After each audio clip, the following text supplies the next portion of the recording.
Hello everybody and welcome to my channel. My name is Marlies and today I would like to show you how to create this tag. First thing that I'm going to do is to spray some of the mica stain onto a tag shape, and I'm using the Frosty Mint and Wonderland color. Before I'm spraying the mica stain, I made sure that I damped my tag with a water bottle sprayer. And the mica stain, you can spray them randomly. Make sure to dry your layers in between so you can add even more layers of color. I had some leftover product on my craft sheet. I am wetting it down and breaking up the color, and then I can tap my tag into those droplets. This will give you a nice irregular pattern on the tag with some speckles and drops.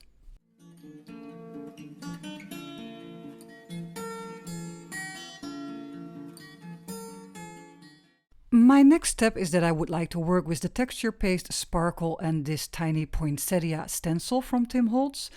And of course you need a little bit of a palette knife to scrape down your paste through the stencil.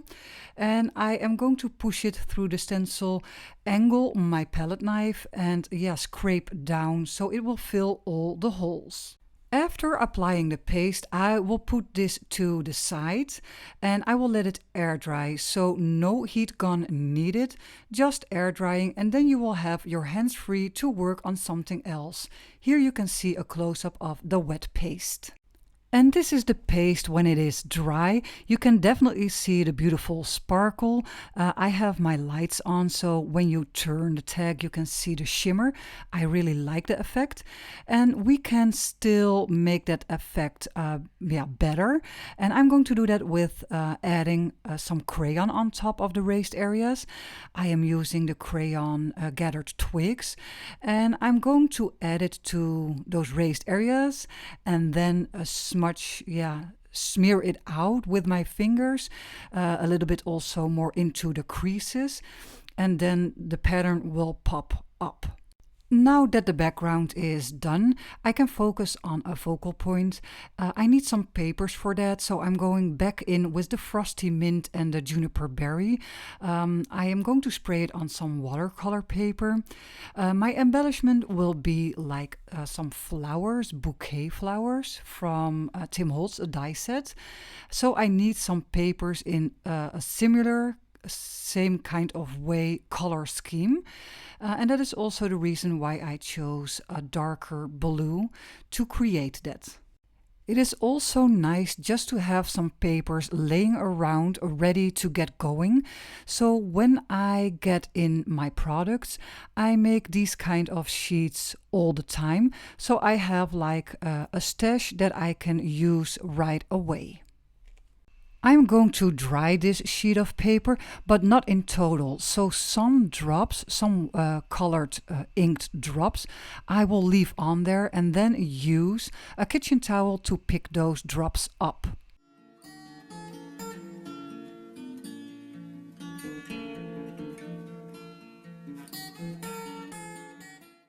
And this is the flower die set that I'm going to use. You can see the number up here for reference. And I'm going to cut the bigger flower out of the blue paper and the smaller flowers out of the red paper. I have some green craft stock for the leaves, and I also want the bigger flower out of the red paper. Of course, after cutting these die cuts out, I'm going to ink them all up with the Archival ink ground espresso, just to give them a little bit a more aged look.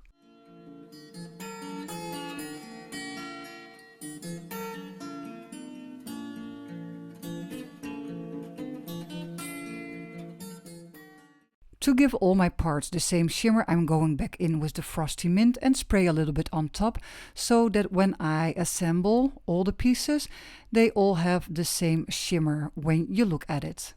And for the smaller flowers, I'm going to repeat all steps with the ink and the spraying, so it is a matching look.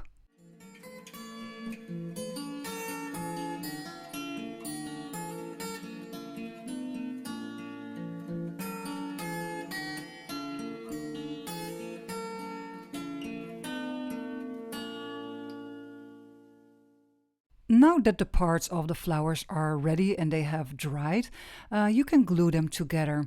I always use the packaging of the die cuts as a reference, so you know exactly where to place and glue all the pieces.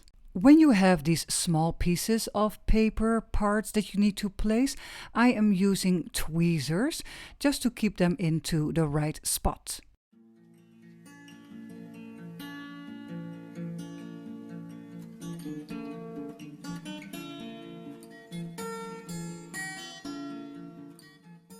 For the center part of the flower, I have cut out the flower once again, but then from black cardstock. Why black? Because I want a little bit more contrast in the centerpiece that I'm going to use on the tag. Yeah, so black and white are bringing contrast into your work. And this is how the big flower turned out in a close-up. I also have a close-up of the smaller flowers that I already assembled.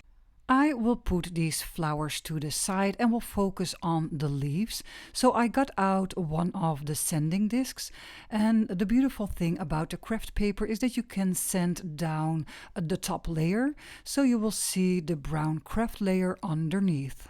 And I will do the sanding on all the leaves. I got out my rock candy and my distress collage medium to give the leaves a little bit of an extra. So I'm going to apply the glue randomly onto the leaves. In the meantime, I have also cut out some gold leaves. After applying the glue, just sprinkle on the rock candy, put it to the side and let all the leaves dry.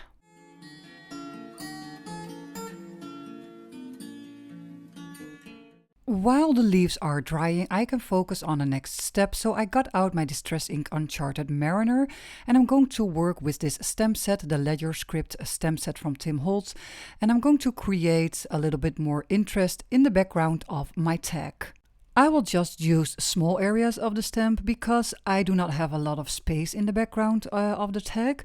So just ink up some corners or some lines of the text and stamp them in the clear areas. After the stamping, the next step will be optional. I like the stitching along all sides of the tag, but yeah, if you do not have like a sewing machine or you do not like it, you do not have to do that. For the backing, I also chose a popping color red, and I want some Mica Stains Juniper Berry on top of that to give the all over look, like it is matching and cohesive. While I have this mica stain color already on my craft sheet, I took the chance just to splatter around a little bit in the background of my tag, just for a little bit more interest.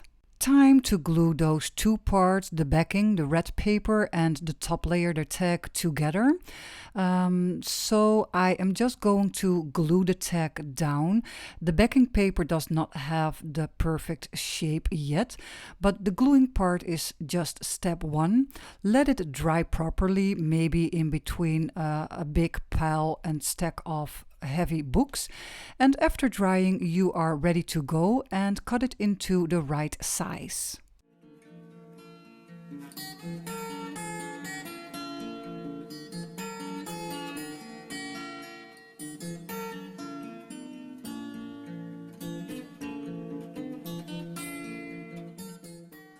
Now that all parts are ready, we are good to go on the assembling part.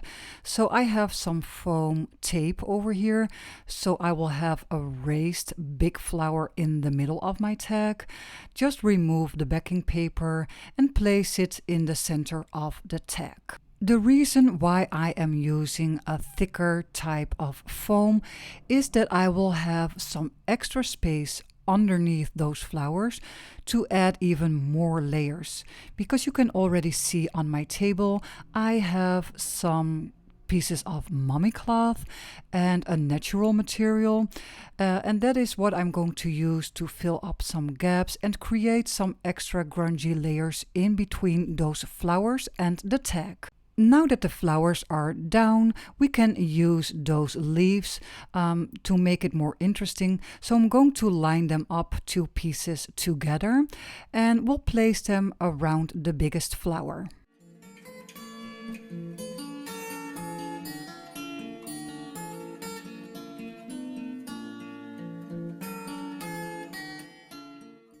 I am also adding some extra branches, some holiday greens out of the Thinlits die set.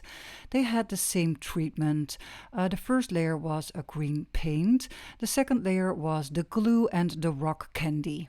Now that we have added all the paper pieces of this bouquet, you can also think about the natural materials to add. So I'm going to place some pieces of mummy cloth also in a circular shape around the flower. And you can also think about pieces of sisal maybe, or like this. It looks like a little bit something out the ocean. Just cut off the pieces that you want, not too big, and place them around in between all the layers.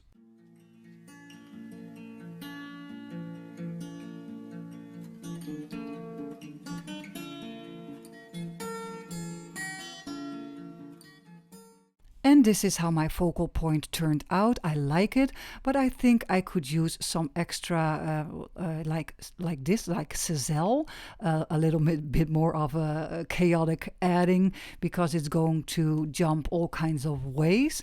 But the color wasn't right, so I got back in with my juniper berry and sprayed the whole sisal piece blue. And after the sisal has dried, I am taking some pieces out of the bigger piece of sisal, and I'm going to place them just randomly, but mostly on the bottom and a little bit on the left and the right side.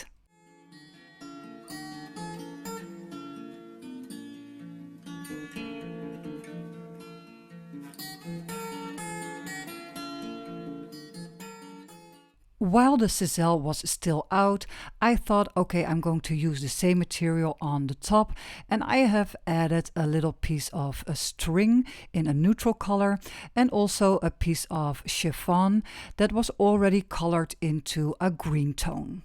Now those three materials and colors will represent the colors that I have already used in the tag, so it is still matching and cohesive.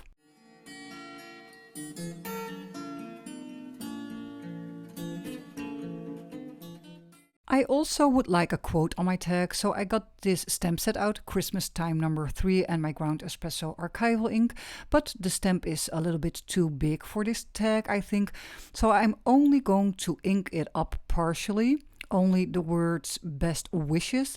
I think that will be large enough, big enough for this tag. I have stamped the word on regular white cardstock, but after cutting out the word, I thought it was a little bit too wide, so I got out my Mica Stain Yuletide, sprayed it on my craft sheet, and I'm just splattering on top of the white paper, and then also at the same time a little bit more splattering on top of my tag. The splattering gives it a little bit more of a regular look, a little bit more grunged up with some stains, which I really like. In the meantime, I have tried this word on top of the tag in this rectangular shape, but I did not like it. It was too much, too big. So I'm going to fuzzy cut out this word, and I think that will look better.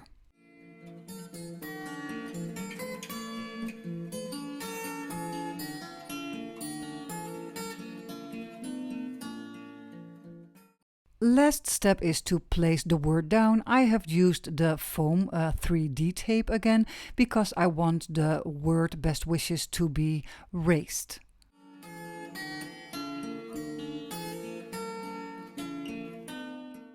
This was my video for you today with some inspiration with the Mica Stain colors.